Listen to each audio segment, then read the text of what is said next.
Et en fait, il y avait un musée qui avait été inauguré à l'occasion du 50e anniversaire de la libération de Paris et qui se trouvait au-dessus de la gare Montparnasse, dans un lieu qui était finalement peu accessible, pas visible depuis la rue, dans des bâtiments qui n'étaient pas très adaptés. Et malgré vraiment l'intérêt des collections, le dynamisme de la directrice, finalement, c'est un musée qui n'avait pas trouvé son public. Qui ne marchait pas très fort. Il y avait une dizaine de milliers de visiteurs par an. Et compte tenu de l'importance du sujet, c'était vraiment très regrettable. Et donc Anne Hidalgo a pris la décision, quand elle a été élue en 2014, de déplacer ce musée et de créer un musée nouveau, place d'Enfer Rochereau. Dans un endroit qui n'est pas anodin.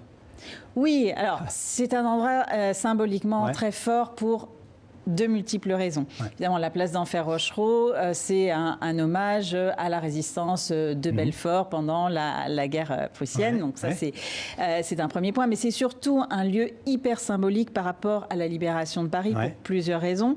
D'abord, Leclerc est passé devant, en rentrant par la porte d'Orléans. Il est passé par la place d'Enfer Rochereau pour aller à Montparnasse. Il faut rappeler que c'était le général Leclerc. Enfin Philippe d'Hautecloque, mais appelé général Leclerc pendant la guerre.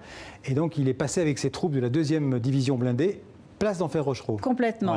C'est aussi un lieu très symbolique parce que, et c'est la raison pour laquelle on a installé là le nouveau musée, parce que c'est au-dessus du PC de commandement, là où le colonel Roll Tanguy a piloté les opérations de la libération de Paris en tant que responsable des forces françaises de l'intérieur pour la région Île-de-France. Donc les fameuses FFI. On a déjà vu d'ailleurs quelques images de cet escalier, on va les revoir, de cet escalier qui descendait en fait dans le PC, le poste de commandement du colonel Tanguy et qui est en fait aujourd'hui partie intégrante de ce musée. Exactement.